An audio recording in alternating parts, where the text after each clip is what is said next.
Royal Enfield electrical bike వచ్చేసిందండి. అతి త్వరలో ఇది మన భారతీయ రోడ్ల మీద పరుగులు పెట్టబోతా ఉంది. ఫీచర్ చూస్తే అదుర్స్ అంటున్నారు. Royal look K care of address అయిన రాయల్ ఎన్ఫీల్డ్ కూడా ఎలక్ట్రికల్ వెహికల్ ప్రొడక్షన్ లకి అడుగు పెట్టింది. భవిష్యత్తును అంచనా వేస్తూ ఈ తరహా నిర్ణయం తీసుకున్నట్లు బైక్ నిపుణులు చెప్తున్నారండి. మరి ఇటీవలే రాయల్ ఎన్ఫీల్డ్ తన తొలి ఎలక్ట్రికల్ మోటార్ సైకిల్ ఫ్లయింగ్ ఫ్లీని C6 ని విడుదల చేసింది.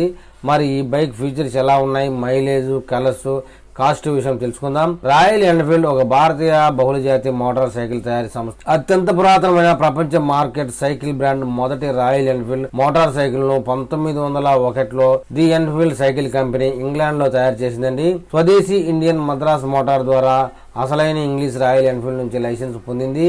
ఈ కంపెనీ ఇప్పుడు భారతీయ వాహన తయారీ సంస్థ అయిన ఐషర్ మోటార్స్ యొక్క అనుబంధ సంస్థగా ఉంది. ఈ company royal Enfield bullet classic 350, royal Enfield Thunderbird motor 350, classic 500, interceptor 650, continental, Hunter 350 వంటి క్లాసిక్ లుక్ ఉండే మోటార్ సైకిల్ తయారు చేస్తా ఉంది. రాయల్ ఎన్ఫీల్డ్ తన తొలి ఎలక్ట్రికల్ మోటార్ సైకిల్ ను ఇటలీలోని మిలాన్ నగరంలో ఇటీవలనే ఆవిష్కరించిందండి. ఫ్లయింగ్ ఫ్లీ C6 మార్చి 2026 నాటికి విడుదల కానుంది. ఫ్లయింగ్ ఫ్లీ అనేది రాయల్ ఎన్ఫీల్డ్ ఎలక్ట్రికల్ బైకుల కోసం కొత్త సబ్ బ్రాండ్. త్వరలోనే S6 క్లంబర్ ను కూడా రానుందని చెప్తున్నారు.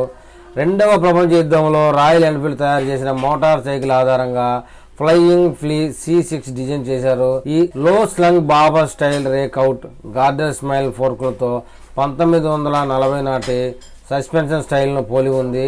అల్యూమినియం ఫ్రేమ్, వృత్తాకార head light, tail light, LED ఇండికేటర్లు కూడా ఇందులో ఉండబోతున్నాయని చెప్తున్నారు. వృత్తాకార TFT ఇన్స్ట్రుమెంట్ క్లస్టర్ బండి వేగాన్ని, ప్రయాణించిన దూరం, బ్యాటరీ రేంజ్ వంటి వివరాలను చూపిస్తుంది.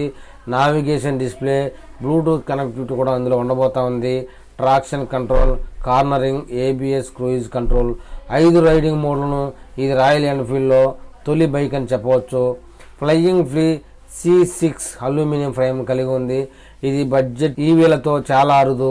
ఈ ఫ్రేమ్ లోపల మ్యాగ్నీషియం బ్యాటరీ కవర్ ఉంది. బ్యాటరీ ప్యాక్ గురించి రాయల్ ఎన్ఫీల్డ్ ఎలాంటి వివరాలు ఇంతవరకు వెల్లడించలేదు. ఇది 5 కిలోవాట్స్ కంటే పెద్ద బ్యాటరీ ప్యాక్ ని కలిగి ఉంది. ఒకసారి ఛార్జ్ చేసి 150 కిలోమీటర్ల నుంచి 200 కిలోమీటర్ల వరకు ప్రయాణించవచ్చని చెప్తున్నారు. C6 చిన్న టైర్లను కలిగి ఉంది. ఇవి నగర ప్రయాణాలకు చాలా అనుకూలంగా ఉంటాయి. రోలింగ్ రెసిస్టెన్స్ తగ్గించడం ద్వారా రేంజ్ బాగా పెరుగుతుంది. 10 స్ట్రోక్ అల్లాయ్ వీల్స్ మధ్యలో ఈ మోటార్ అమర్చబడి ఉందని చెప్తున్నారు. ఇరువైపులా డిస్క్ బ్రేకులు ఉన్నాయి. ఒక సీటే మాత్రమే ఉంది. వెనక కూర్చునే వారికి పిలియన్ సీటును ఆప్షన్గా అందించవచ్చు, లేదా డ్యూయల్ సీట్లతో మరో వేరియంట్ వచ్చే అవకాశం ఉందని చెప్తున్నారు. అయితే ఈ బైక్ కాస్ట్ విషయంలో ఇంకా కంపెనీ వారు ఎలాంటి ప్రకటన చేయలేదండి.